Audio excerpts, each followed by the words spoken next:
In this video, we're going to be taking some survey data from an ICR 70 total station and inserting it into this Revit template, and then we're going to be drawing up a 2D image from that. In this case, it's the elevation of a side of a building.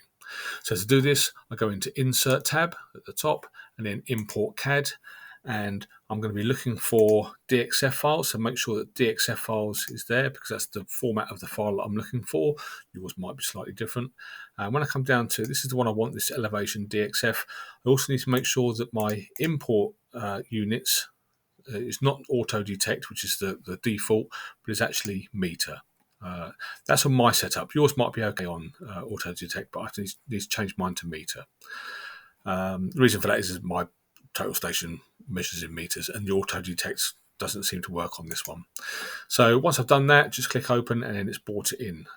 With this, I can't do anything with it until I unpin it. So just click on it, unpin. I can now move it around. With it selected, I can now use my rotate tool up here and then drag the point at which it turns down to the bottom, click onto there and then click again to get it horizontal. I can now move it to where I want it to be. If I open up my elevations, in this case south elevation, I can now see I've got this elevation. So I've got 4 windows and a roller shutter door here and then some brickwork around the outside. So the first thing I want to do is get rid of these levels. So it's VV on the keyboard, which is a shortcut for visibility graphics overrides, into annotation categories. Again, just hit L on the keyboard, it takes me down to levels, uncheck that. Click apply and OK. That's just got rid of those out of the way. I don't need those for this particular drawing. So the first thing I'm going to do then is go up into Annotate. And in Annotate tab, this is where we'll find everything we need. So in this case, I'm going to be using field regions and detailed lines. So when I open up field regions, the first thing I want to do is create some brickwork. I'll put that down first. So over here, we haven't got any brickwork in the template. So I'm just going to use this one here and edit type, duplicate, call this one brick or brickwork. And I now need to change the fill pattern so it is what I want it to be. You won't find it in drafting in the pattern type, it's actually in model. So click on model and then we should find somewhere some masonry brick. There it is, masonry brick, this 75 by 225. Click OK, click apply and OK. And once I've done that, I'm going to use the rectangle tool in my drawing palette and then just come out and draw over the whole thing. Green tick, I've now got all this brickwork. Now I can't see the windows anymore. So to do that, just come down here and go into wireframe, and now I can see them. Once I've done this, I now need to start creating some openings for these windows and doors. So to do that, again, into my region, this one here, I haven't got what I want it to be. So I'm going to go edit type. It's going to change this one. Go duplicate. We'll call this one white, because it's just going to be completely white. So into here, I'm going to actually have, under drafting, I'm going to put in solid fill, because I want it to be solid white, so that it overrides the brickwork.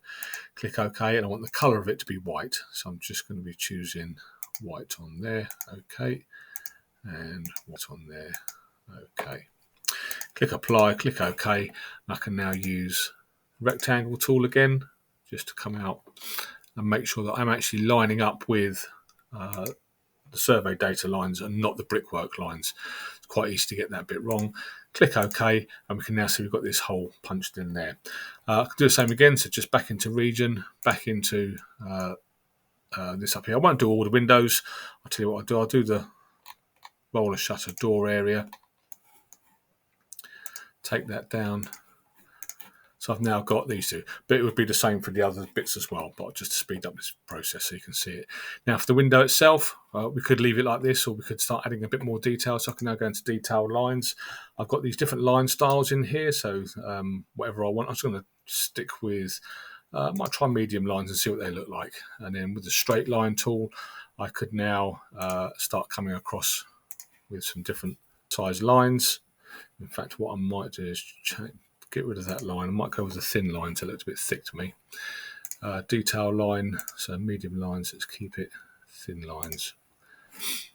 See what that looks like. That's better. And then just coming down and picking up the line from wherever you want. The further in you zoom, the more accurate you can get it. And then we can sort of draw in a window frame here if this is the sort of thing we're after. Again, you can be more accurate and actually measure yours out. I'm just doing this for speed, just to show you the process. And then we've now got this window frame, and if we wanted some mullions in there, we could again do the same thing for your detailed lines. So you could now maybe split the window in two, something like that, and start adding some more detail in if you wished. When it comes down to here, we could do the same down here. We could actually have a detailed line coming across the top here, and then another one coming down each side. So we've got a pair of jambs on this large roller shutter door, and I might want to put a detail in here where there is a roller shutter door. So I could go back into my region. I could maybe pick up this diagonal crosshatch again, and then duplicate this. So edit type, duplicate, and we'll call this garage door.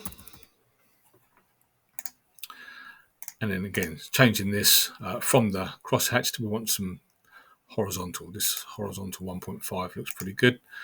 Click apply and OK, and then just use my rectangle tool. And again, just drawing on the inside of what I've already drawn, I can now place that down, and I've now got this kind of garage door effect, roller shutter door kind of effect. We could add things like fascia boards and stuff like that using the filled regions. We could then add this to a sheet, add some dimensions to it in the same way as we've done before. So again, we could use some aligned dimensions. Depending on what type I wanted, I could use these, and then we could have some running dimensions across the top if we so wished. You'd have to pick up, might not pick up the no, it won't pick up the DXF file. I'm just going to Control Z that for a moment. So you can get the idea. You can add text, most of it. Now, once you've done this, you might want to change it back to hidden line, which would get rid of the DXF file.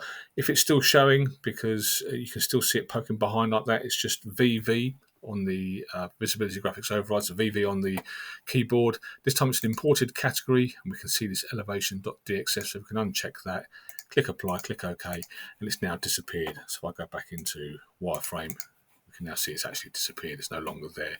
That just gets rid of that. This could be then uploaded to a sheet and finished off and made look nice. We could annotate over the top of it with dimensions and text and stuff like that. And that's how you draw up this elevation in 2D using Revit.